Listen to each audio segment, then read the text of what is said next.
하나님의 선물이라는 제목으로 말씀을 드립니다. 우리 다 같이 한번 인사합니다. 옆 사람 같이 하시고 앞뒤 사람 같이 하실 때 지난 한 주간 동안 평안하시는 배사입니다. 지난 한 주간 동안 평안하십니까? 평안하십니까? 평안하십니까?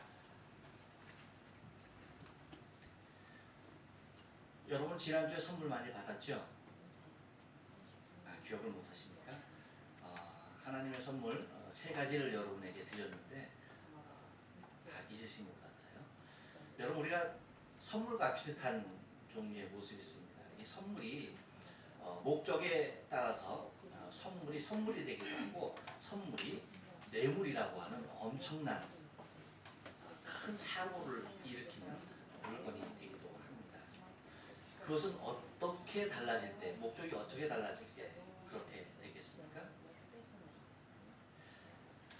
그 전에 일본어 성경에 보니까 우리 성경에는 선물이라고 되어 있는데 일본어 성경에는 뭐라고 되어 있느니 타마모노라고 되어 있어요. 우리 글로 얘기하면 사물이라는 얘기예요. 그러니까 뭐냐면 임금님이 하사하는 물건 또는 윗사람이 아랫사람에게 내려주는 물건으로 그렇게 표현되어 있어요. 그러니까 엄밀히 의미하면 오늘 본문에 나오는 하나님의 선물이라는 얘기는 우리가 흔히 개념으로 갖고 있는 아랫사람이 윗사람에게도 줄 수 있잖아요. 선물을. 그렇죠? 또 윗사람이 아랫사람에게도 줄 수 있는 그런 의미잖아요. 선물이라는 것은. 근데 이 선물이 곧 목적이 달라질 때 이것이 선물이 아닌 뇌물이 될 수 있는 모습이 될 수가 있는데 그것은 다른 데 있는 것이 아니라 그 목적이 곧 자신을 위하여 쓰여지는 물건이냐 아니면 타인을 이롭게 하는 물건이냐에 따라서 이것이 선물이 되기도 하고 뇌물이 되기도 한다는 것이죠. 그러니까 하나님이 우리에게 주시는 것은 말 그대로 순수한 선물입니다.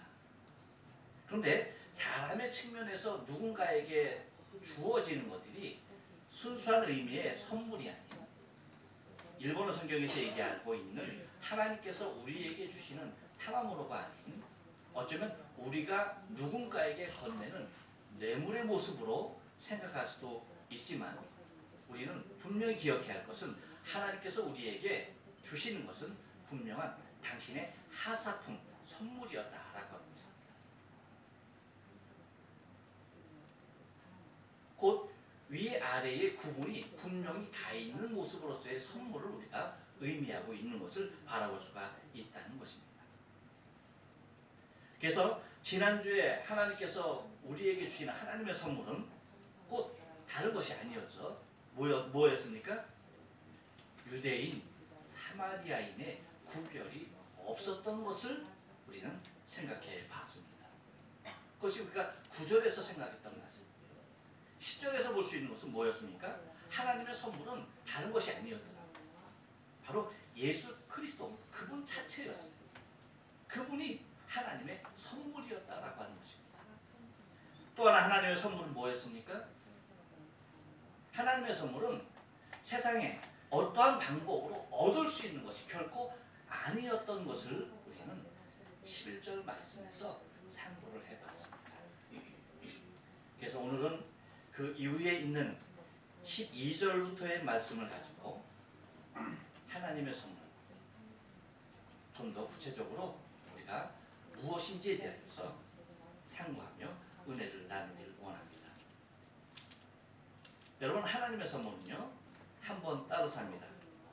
전통이나 혈통으로 받는 것이 아닙니다. 12절 말씀 우리가 다 같이 한번 읽어볼게요. 시작. 우리 조상 야곱이 이 우물을 우리에게 주었고 또 여기서 자기와 자기 아들들과 짐승이 다 먹었으니 당신이 야곱보다 크니까. 여러분 전통이라고 하는 것이 얼마나 귀한 것인지 우리는 잘 알아요. 반면에 전통이 또한 얼마나 무서운 것인지도 우리는 실감해야 할 필요가 있는 것입니다. 이 사마리아 여인은 자기 조상 대대로 내려오는 이 우물, 자신의 어머니도 여기서 물을 길었고 자신도 물을 깃고 있는 이 현장에서 곧 대대로 이어져 오면서 마실 물을 여기서 길어왔던 여인으로서는 야곱 자신의 조상이 자신들에게 파준 이 우물이 너무나 고맙고 감사하지 않을 수가 없었던 것이죠. 그렇기 때문에 이 여인으로서는 그 무엇보다도 마을을 이루고 살아갈 수 있는 터전이 되었던 이 야곱의 우물은 그 무엇과도 비할 수 없는 보배가 아닐 수가 없었던 것이죠. 그런 여인의 입장에서, 아니 그 마을 사람들의 입장에서 이 우물은 대대로 지켜가면서 보존해가면서 또 자손 대대로 이어가면서 마실 물을 공급받아야 할 너무나 소중한 장소임에 틀림이 없었던 것이죠. 그렇기 때문에 이 여인은 어머니께서 길어왔던 그 모습으로 나 자신도 물을 기르는 것은 매우 중요한 뿐 아니라 또한 내 자녀들도 이 우물에서 물을 구하는 것이 매우 중요한 일이 아닐 수가 없었습니다. 이렇듯 여러분, 우물에서 물을 기른다는 것은 얼마나 아름다운 일인지 몰라요. 하지만 여기에 또한 그 다른 측면에서 바라볼 수 있는 무서움이 있는데 그것이 뭡니까? 그것은 이 우물의 고마움에 겨워서 우리가 정말 우리의 생수 대신 예수 그리스도가 자신의 눈앞에 있음에도 불구하고 야곱보다 당신이 더 크니까 라고 얘기하는, 곧 자신이 지금까지 지켜오고 자신의 삶들을 지켜왔던 이 우물이 그 무엇보다 소중하고 가장 귀한 모습으로 자리하고 있는 것을 바라보게 됩니다. 다시 말하면 생명 그 이상의 의미를 부여하고 있는 것을 바라보게 되죠. 여러분, 아리 에스터 감독의 미드소마라고 하는 영화가 상영 중에 있습니다. 이 영화를 보면 그 전통이라고 하는 미명하에 사람의 생존권, 지금 살아가는 자신들의 생명까지도 아무것도 아닌 것으로 여겨버릴 수 있는 아주 위험한 전통을 고수하며 그 전통을 지켜나가는 스웨덴의 작은 어느 한 마을의 이야기를 다루고 있는 것을 바라보게 됩니다.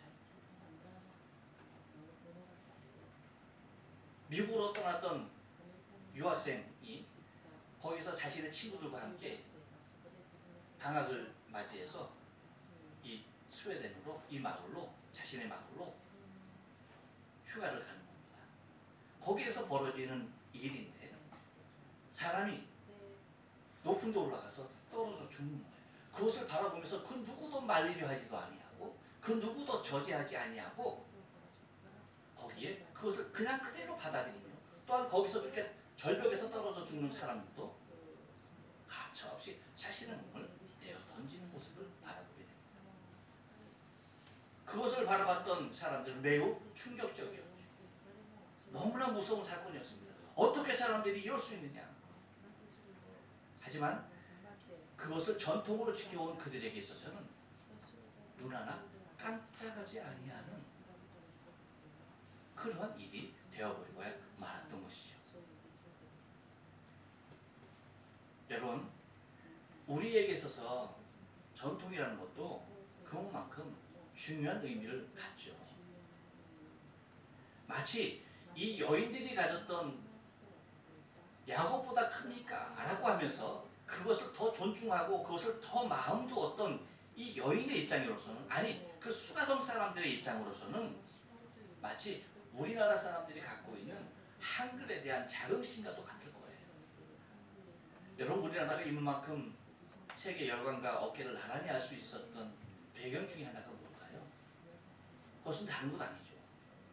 우리가 쓰고 읽고 소통할 수 있는 언어라고 하는, 한글이라고 하는 위대한 24자로 만들어진 글씨, 문자가 있다는 것이죠. 우리가 표현하기 원하는 그 모든 소리를 다 표현해낼 수 있는 엄청난 힘을 가진 글자가 있다라고 하는 것입니다. 그러니까 여러분, 이것이 만약에 우리에게 이것이 없었다라고 한다면 우리 한민족이 이와 같은 모습으로 지금의 문화를 이룰 수 있을까? 아니, 또 일본을 향하여서 뭐 경제 전쟁이라고 하는 그런 전쟁을 선포할 수나 있을까? 그 모습이 그 어디에도 없었을 것입니다. 그만큼 우리 한민족에게는 이 한글이라고 하는 글자가 너무나 중요한 것이죠. 그것을 잘 보존하고 그것을 잘 닦고 익혀서 지금 더 편리한 물자로 사용하고 있다는 것이 얼마나 자랑스러운 일인지 모릅니다. 하지만 여기에 국한되어서는 결코 되지 아니하는 것이죠. 한글이 우리에게 너무나 중요한 문자이고 우리의 문자이고 고유의 문자이고 만들어진 시기와 인물이 있는 유일한 세계의 유일한 문자이지만 우리가 여기에 국한되어질 때에 여러분 우리는 어쩌면 이것 때문에 도태될 수도 있는 사실인 것을 우리 스스로가 느끼지 아니하면 안 된다는 것이죠. 세계가 어떠한 시대로 세계가 하나로 되어진 이 시대에 여러분 한글이 더 위대한 글자로서 자리하게 되기 위해서는 뭐 해야 됩니까? 우리가 더욱더 힘을 길러야 되는 것이죠. 세계에 막강한 영향력을 줄 수 있어야 되는 것이죠. 그러기 위해서는 지금 세계를 움직이는 언어 또한 우리가 필수적으로 갖추지 아니하면 안 된다는 사실을 잊지 말아야 하는 것이죠. 이와 같은 맥락입니다. 여러분, 이 여인들에게 있어서 야곱이 자신에게 물려준 이 우물은 너무나 중요한 것이에요. 그것을 지키고 보존하고 자손 대대로 그 우물에서 물을 길어 넣어야 할 것입니다. 하지만 우리가 바라봐야 할 것은 그 앞에 자신의 생명의 주로가 있는 예수 그리스도를 당신이 야곱보다 큽니까? 라고 하는 지금까지 자기가 경험했던 그 모습에 도취되어서 예수 그리스도를 아직까지 바라보지 못하고 있는 이 여인의 모습에서 벗어나야 한다라고 하는 사실을 잊지 말아야 합니다. 여러분, 우리의 신앙의 삶이 이와 같은 경우가 너무나도 많아요. 곧 전통으로 내려져오는 것들, 우리 조상들이 그렇게 했으니까 우리도 그렇게 해야 된다라고 하는 이것이 마치 진리이냐, 그렇게 우리 안에 자리하는 것들이 너무나 많은 것을 바라보게 되었습니다. 복음은 이 세상의 모든 것을 다 포용하고 있습니다. 하나님의 사랑은 이 세상의 모든 것을 다 수용할 수 있는 너무나 넓고 고귀한 사랑인 것을 우리가 바라볼 수가 있어야 되는 것입니다. 그래서 우리 안에 비진리가 진리인 양, 전통이라는 이름으로, 혈통이라는 이름으로 우리를 주장하고 있는 것들이 여러분 우리 안에 얼마나 많은지 복음 안에서 우리의 신앙을 다시 한번 견주어 바라볼 수 있어야 한다는 것이죠. 예수 안에서 다시 한번 우리가 가진 이 복음에 대하여서 재해석하고 오직 예수만이 우리의 구주 되심에 대하여서 바라볼 수 있는 야곱보다 더 큰 예수 그리스도를 우리의 구주로 모시고 살아가는 우리의 삶이 하나님의 선물을 제대로 받은 자의 모습으로 살아갈 수 있는 모습이 되는 것입니다. 또 하나 하나님의 선물은요, 한번 따라서 합니다. 영생수입니다. 13절과 14절 말씀 보니까 이렇게 말합니다. 예수께서 대답하여 가라사대 이 물을 먹는 자마다 다시 목마르니와 내가 주는 물을 먹는 자는 영원히 목마르지 아니하리니 나의 주는 물은 그 속에서 영생하도록 솟아나는 샘물이 되리라 라고 말합니다. 곧 세상이 주는 물은 다시 목마르게 되어 있다는 것입니다. 세상의 물로 영원히 해결할 수 있는 물은 그 어디에도 없습니다. 하나님이 주시는 물은 이 세상에서 육의 목마름을 해결해 주는 것이 결코 아닌 것입니다. 그런데 여러분, 지금도 얼마나 많은 세상의 사람들이 수가라는 우물에 나와 자신의 육신의 해결함을 위하여서 갈구하고 있습니까? 여러분, 세상 사람만 그런가요? 아니죠. 얼마나 많은 기독교인들이 주 앞에 나와서 야곱의 우물에서 기대하고 있는 육신적인 해가를 고대하고 있는가 하는 것입니다. 주님은 분명히 말씀하십니다. 이 물을 먹는 자마다 다시 목마를 것이다 라고 말씀하십니다.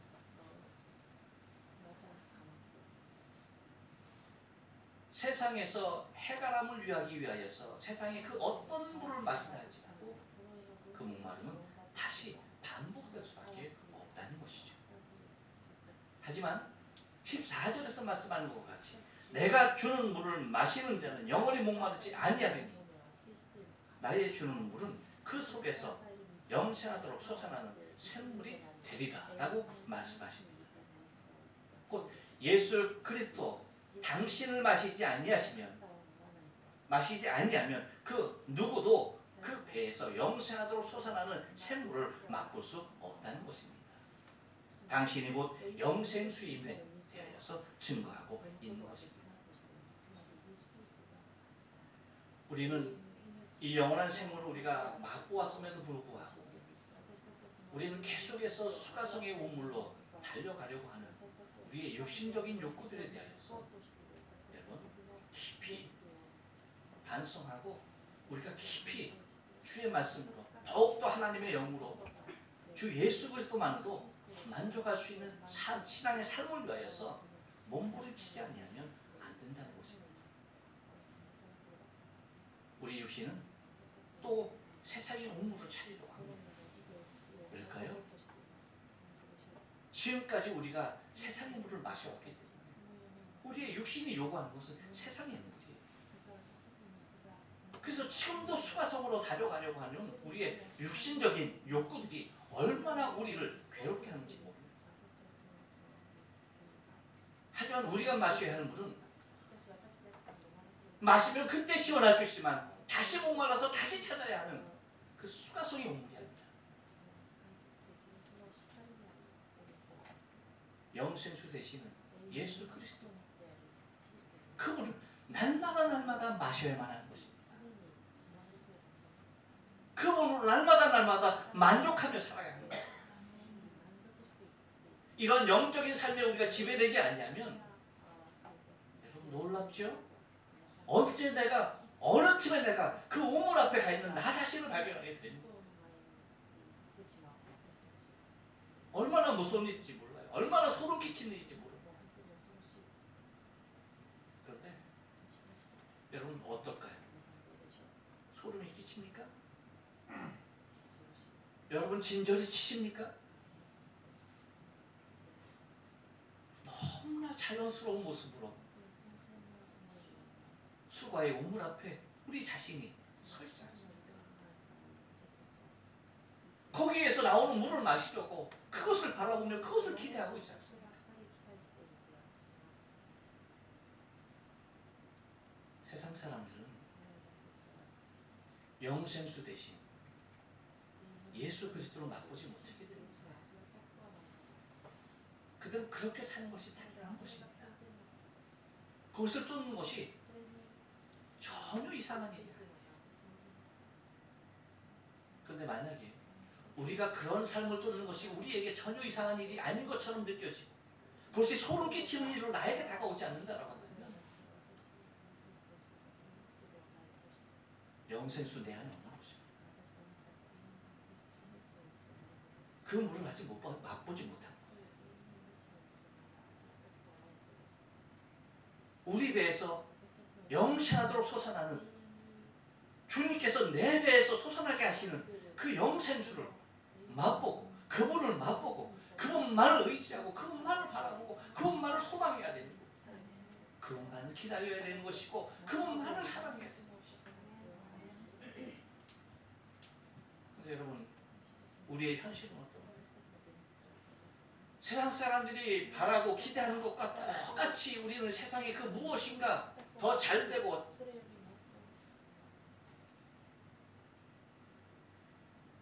내 이름에 명성이 나오고 나를 알아주고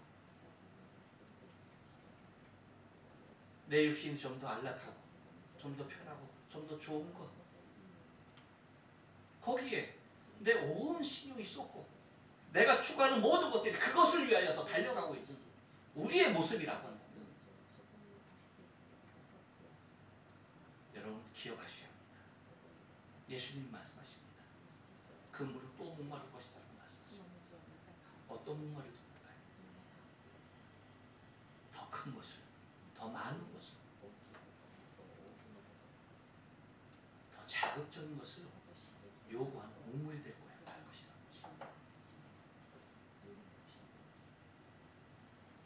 하나님의 선물은 그렇지 않습니다.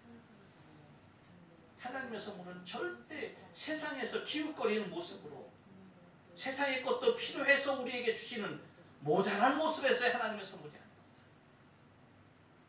영생수입니다.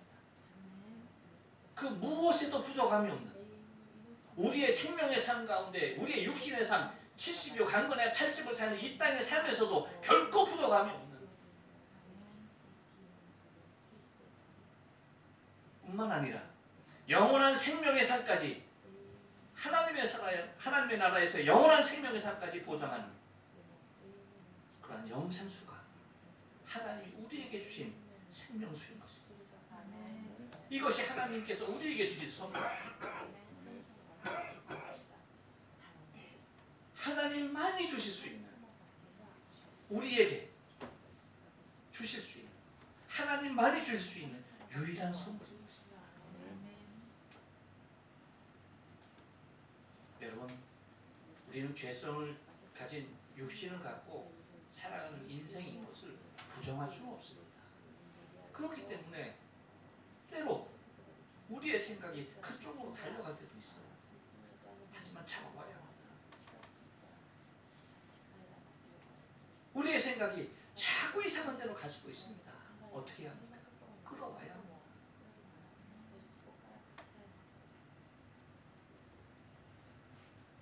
그 몸부림을 이 땅에 나그네의 인생에 사는 동안, 우리의 육체를 사는 동안 계속해서 싸워야 할 싸움인 것을 기억하셔야 합니다.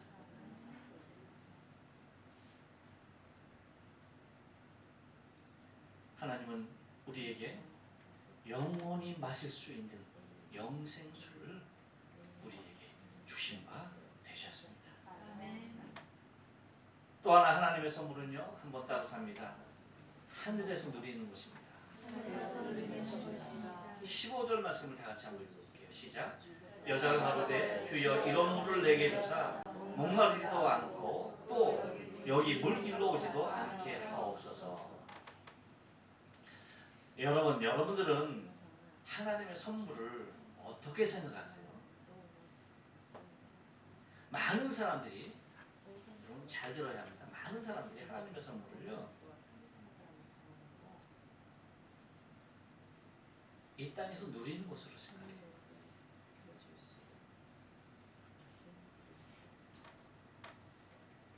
하나님의 선물인 예수 그리스도를 이 땅에서 누리는 것으로 생각해요. 하나님의 선물은 내가 이 현실의 삶 가운데 충만하게 받는 것으로 생각해요.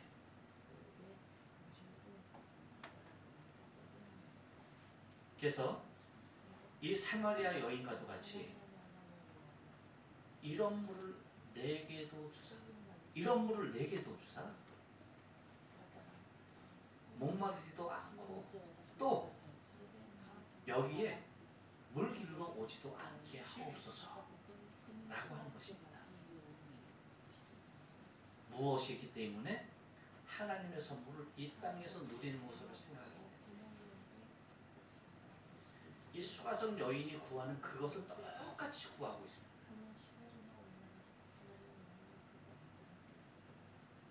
그런 걸 내게 주세요. 그래서 다시는 여기에다 물길로 오지 않게 하세요. 당연하겠죠. 여러분, 여인에게 있어서 당시 우리는 정말 너무나 감사한 시대에 살죠. 이것도 아니죠. 요새는 이것도 아니죠. 이제 이것도 아니야. 그냥 갖다 대기만 하면 물이 쏟아져. 그렇죠? 그러지 않나요? 갖다 대면 물이 알아서 쏟아져. 야, 세상에. 이것이 영생수 같이만 느껴져. 그런 시대에 살고 있는 그런 시대. 하지만 여러분 이 시대는 어땠어요? 물을 친히 길어야 하는 시대였어요. 그러니 얼마나 힘이 들고 어려운 여인의 고달픈 삶이었겠어요. 그러니까 물 길러 오는 거 그거 하나만 없어요. 그렇죠? 여러분 그렇잖아요. 세탁기 집에 없다가 세탁기 하나만 있어도 와, 그렇죠? 얼마나 그냥 할 일이 반으로 준 것 같잖아요. 그러니 이 여인에게 있어서 얼마나 그런 물이 있다라고 한다면 얼마나 좋겠느냐. 근데 마치 우리가 하나님의 선물을 이 여인이 구하는 것과 똑같은 것을 구하고 있다는 것이죠. 하지만 그렇지 않다는 거예요. 하나님의 선물은요 절대 그렇지 않아요. 오히려 이 땅에서는 예수 그리스도를 인하여서 안락한 삶을 누리는 것이 아니라 세상으로부터 오히려 더 큰 미움을 받는다는 사실을 기억하셔야 합니다. 예수 이름 그 자체 내가 예수 그리스도인 되었다라고 하는 그 하나만으로도 나는 핍박받는 자 되었다는 것입니다.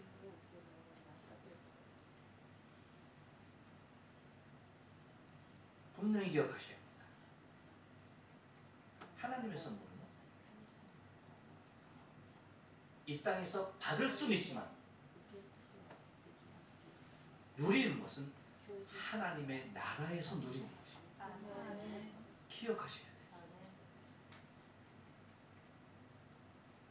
많은 믿음의 사람들이 이거 몰라요. 그래서 마치 돈 많이 벌면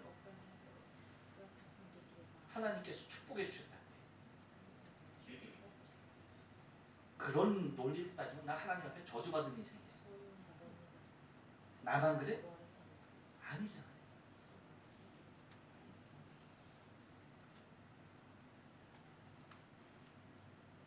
하나님의 선물은요 분명히 기억해야 할 것은 우리가 이 땅에서 바라고 이 땅에서 소망하는 그런 것이 하나님의 선물이에요. 우리는 지난 시간에 본문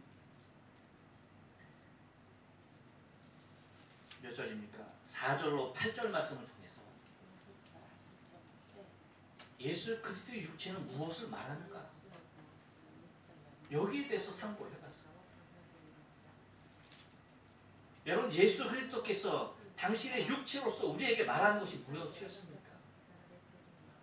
안락한 삶이었습니까? 모든 것을 다 초월하는 삶이었습니까? 우리가 바라고 우리가 기대하고 있는 그런 삶이었습니까? 아니죠. 시공의 제약을 다 받으시면서 생리적인 제약까지 다 받으시면서 그 모든 제약을 육신으로 갖고 있는 그 모든 제약들을 다 받으시면서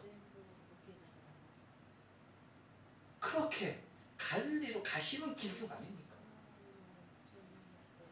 그런데 우리는 주님께서 받으셨던 그 모든 것들을 우리는 다 뭐 하려고 해요? 다 초월하려고. 그 모든 환경을 다 초월해버리려고. 그게 아닙니다.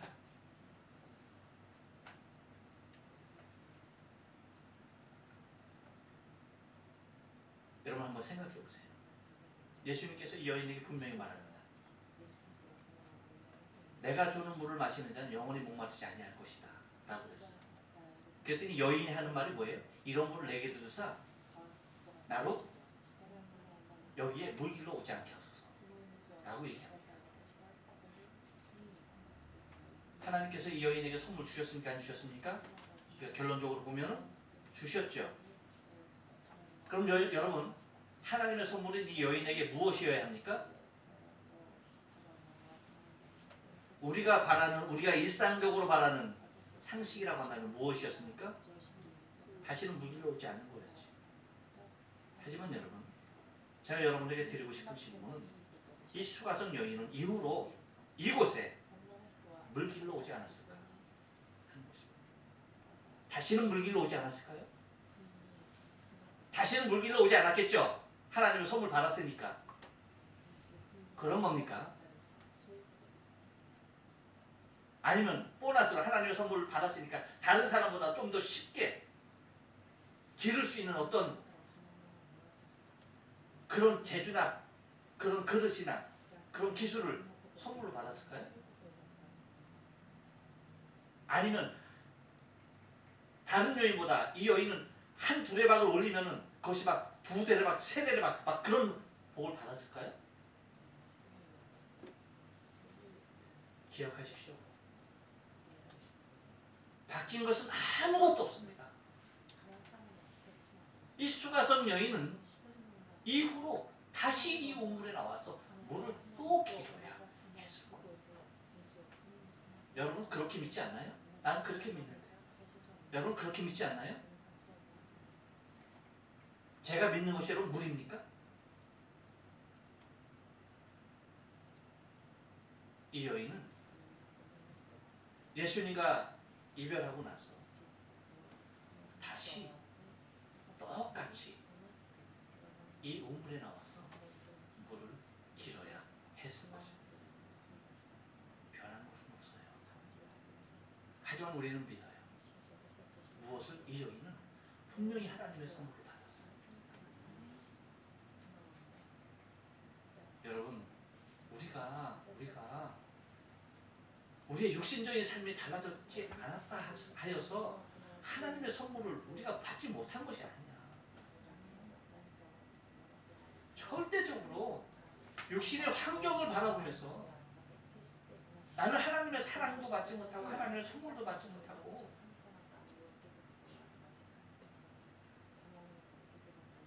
하나님이 내게 와 있는지 안 와 있는지 모르는 그런 모습으로 살아.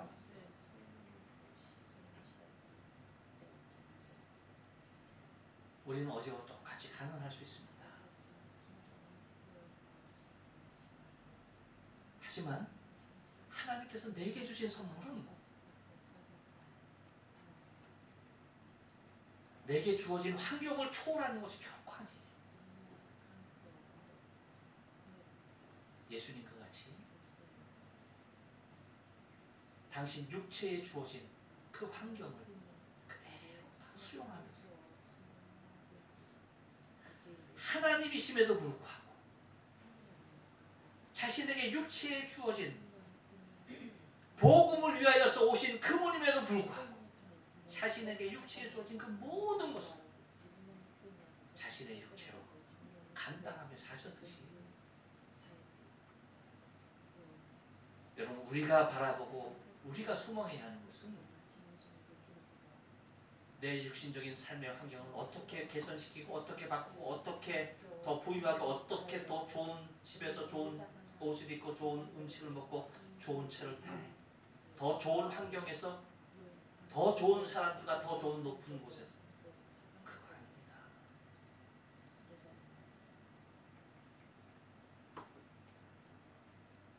하나님은 우리에게 모든 것을 족하게 하셨어요. 그것을 여러분 고백하십니까? 그러면 감사해야 합니다.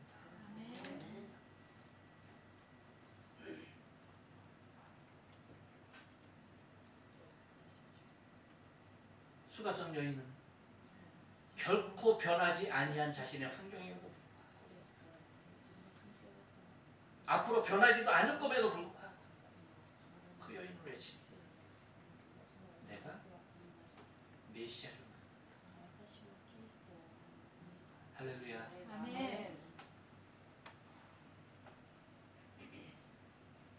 예수를 만난 사람은 육신의 삶의 환경이 바뀌는 게 아니에요. 내 안에서 솟아나는 다시는 세상 것으로 통해서 목마르지 아니하는 영생하도록 흐르는 그분이 내 안에 계시는 것입니다. 이것이 하나님의 진정한 선물이에요. 사단은 유혹합니다. 사단은 우리에게 계속해서 세상 것을 향해서 눈을 돌리게 합니다. 세상에 향해 돌아가는 삶의 모습을 통하여서 가진 자가 최고라고 하는, 힘을 가진 자, 돈을 가진 자, 권세를 가진 자가 최고라고 하는 그 힘의 논리를 계속 주관하고 계속 사람들에게 입력시켜 나갑니다. 그럼에도 불구하고 우리는 그것에 미혹받지 아니하고 그것에 우리의 마음 두지 아니하고 오늘에 감사하면서 지금 나 자신 되게 하신 하나님께 감사하면서 내 안에 영생하도록 흘러나오게 하시는 영생수 하나님의 선물이 내 안에 계심을 믿고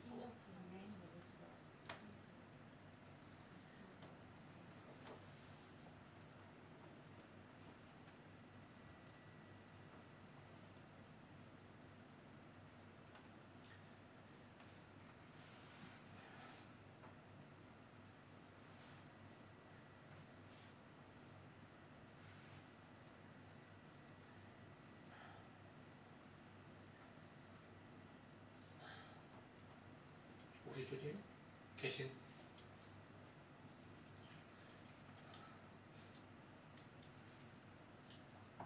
천국을 사모해서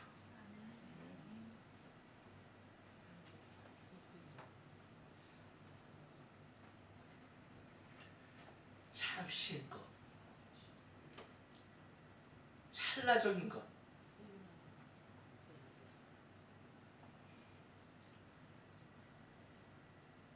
없어도 한평생이요 있어도 한평생이요 이 세상 것에 마음 뺏기지 아니하고